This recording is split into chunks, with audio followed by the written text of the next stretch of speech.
I don't walk around like congratulating myself a lot, and I don't beat myself up either. I'm just in it. I'm very present in the moment.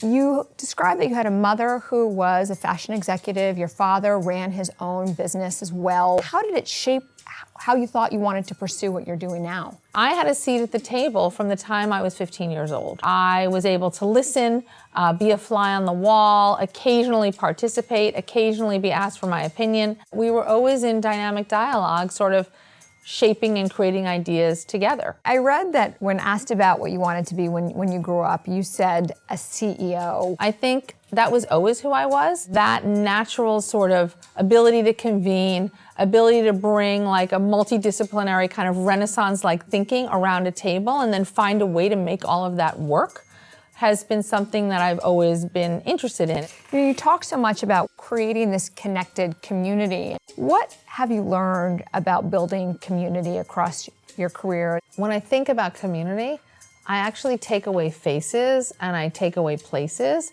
and I think about the voices.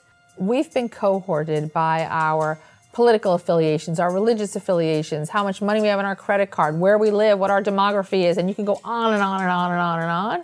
If you strip back all of that cohorting and classifications and you really get to the basic element of like human beings, just be kind. See people for who they are. Assume best intentions. People are people, and you just have to reach them like where they live.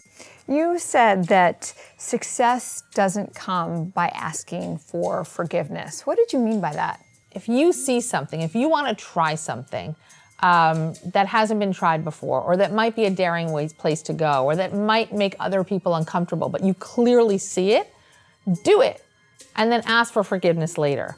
Asking for permission to people who aren't in your head, who don't see what you see, who don't understand where you're going, or why you would want to do that, might actually slow you down. Be okay about acknowledging your failures, talking about them. Hey, we tried this and this is why it didn't work.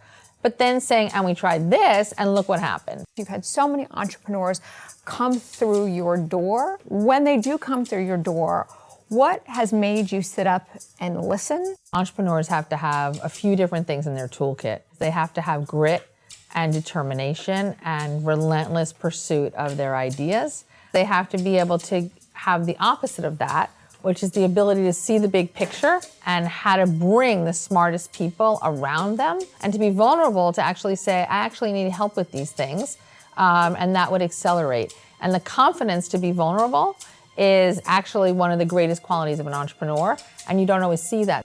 You know, you talk about your sons and your goal to create kind and empathetic people, and that's sort of a vision that extends across all that you do in business as well. But I was also really struck to read that your boys are who helped you decide to take on your role as CEO of the company. You know, it's funny, I could almost cry thinking about it.